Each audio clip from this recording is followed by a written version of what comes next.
तो हम लोग पढ़ चुके थे decline of Aurangzeb.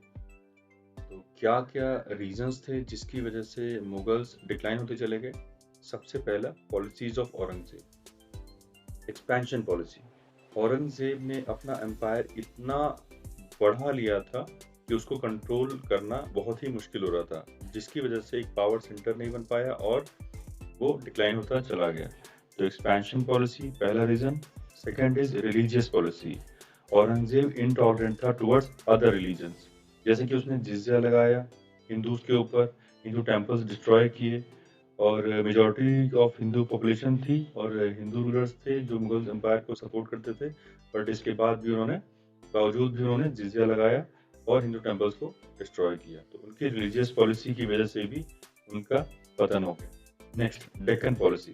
Deccan policy में क्या था, औरंगजेब अपना एम्पायर डेक्कन की तरफ बढ़ाना चाहता था और कंटिन्यूस वॉर कर रहा था डेक्कन से फॉर द लास्ट 27 ईयर्स, जिससे उसका रिसोर्सेज एंड वेल्थ सब उसी में यूटिलाइज होता गया और वो अपने एम्पायर को बिल्टअप नहीं कर पाया।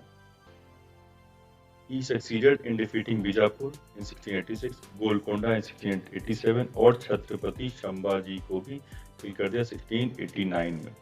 लेकिन but the conquest of these Muslim kingdoms in the Deccan paved a free way to the Marathas for organizing resistance to Mughal Empire. इन सबको हराते हराते जब तक मुगल मराठास तक पहुंचा, तब तक वो अपने आप को बहुत मजबूत कर सके थे।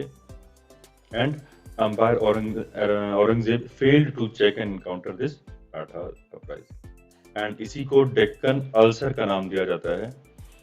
डेक्कन अल्सर भी एक बहुत बड़ा कारण था डिक्लाइन ऑफ मुगल्स के लिए। Next, withdrawal of Rajput support. यही हिंदू रूलर्स के अगेंस्ट जो हिंदूज के अगेंस्ट जिजिया इम्पोज किया गया था, उन पॉलिसीज की वजह से हिंदू रूलर्स भी नाराज थे, तो राजपूत ने अपना सपोर्ट विथड्रॉ कर लिया था due to Aurangzeb's policies. Next, degeneration of Mughal nobility.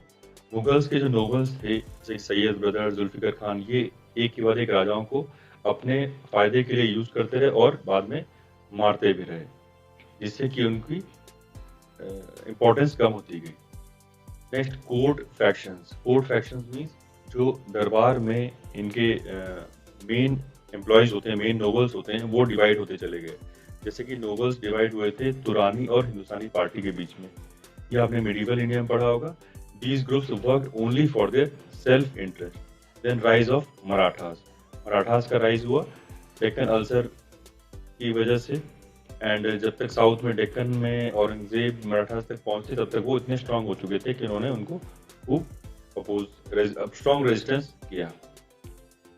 इसकी वजह से भी march of the Marathas toward Delhi in 1737, इसकी वजह से भी मुगल्स कोलैप्स होते चले गए। फिर military weakness and expedition of Marathas towards Delhi in 1737 में मराठास दिल्ली की तरफ कूच कर गए और दिल्ली में नादिर शाह भी 1739 में अटैक किया, जिसकी वजह से मुगल्स की मिलिट्री कमजोर हो गई। इकोनॉमिक बैंकरप्सी, कंटिन्यूस फाइटिंग की वजह से उनके रिसोर्सेज, उनके वेल्थ सब यूटिलाइज हो रहा था। वीक सक्सेसर, औरंगजेब के बाद सारे के सारे रूलर्स कमजोर थे। कंटिन्यूस वॉर ऑफ सक्सेशन, एक दूसरे को हराने के चक्कर में कौन गद्दी पर बैठेगा, इन लड़ाइयों की वजह से भी मुगल एम्पायर वीक होता चला गया। और कुछ कारण, जिजिया टैक्स। जिजिया टैक्स पहले आपको बता दिया मैंने, एक मुस्लिम रूलर एक नॉन मुस्लिम पॉपुलेशन के ऊपर जिजिया टैक्स लगाता है for the purpose of security. Qutbuddin Aibak ने सबसे पहले जिजिया इम्पोज किया था इंडिया में, और लेटर अब अकबर ने इसको हटा दिया था। जागीरदार, they were holders of land assignment with respect to judicial and police duties. They did enjoy hereditary rights. तो जिजिया टैक्स क्या था, टुवर्ड्स सिक्योरिटी नॉन मुस्लिम्स को देना पड़ता था।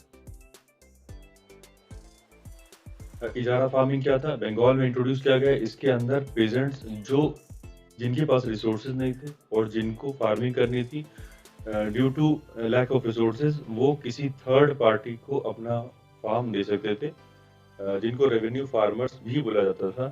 और इन रेवेन्यू फार्मर्स को 9/10 ऑफ द टोटल कलेक्शन देना पड़ता था और बाकी रख सकते थे। अथॉरिटीज एक्सपेक्टेड कि ये रेवेन्यू फार्मर्स रेवेन्यू जनरेट करेंगे एंड पेजेंट्स को रेवेन्यू देंगे एंड ऐसा नहीं हुआ, उन्होंने ज़्यादा से ज़्यादा रेवेन्यू कलेक्ट किया, जिसकी वजह से धीरे धीरे ये स्कीम या फिर ये फार्मिंग, इस टाइप की ये मेथड सक्सेसफुल नहीं हुआ। Okay, do like and subscribe. Thank you. ये वीडियो यहीं, उसके आगे हम लोग पढ़ेंगे advent of Europeans. Thank you.